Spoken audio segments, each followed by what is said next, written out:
বন্ধুরা, তোমরা তো দেখেছো যে আমরা কলকাতা বেড়াতে গিয়েছিলাম এর আগের ব্লগে।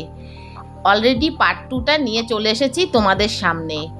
ওখানে গিয়ে আমরা চলে গিয়েছিলাম কলকাতা শ্যামবাজার গোলবাড়ির কষা মাংসের রেস্টুরেন্টে।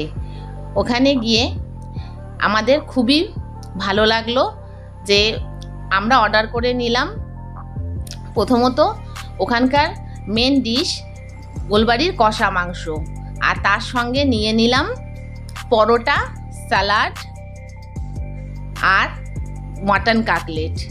মটন কাটলেটটা এত অসাধারণ ছিল যে খাওয়া মাত্রই একদম মন ভরে গেল।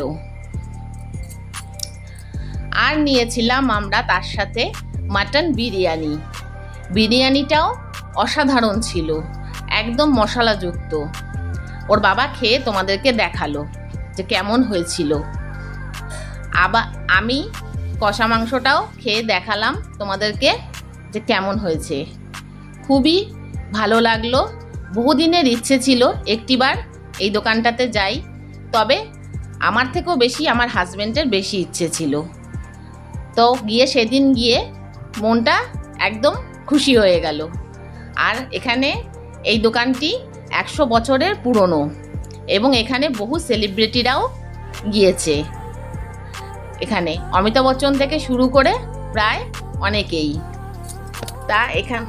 তারপরে লাস্টে আমরা একটু লস্যি খেয়ে গলাটা ভিজিয়ে নিলাম। টাটা বন্ধুরা।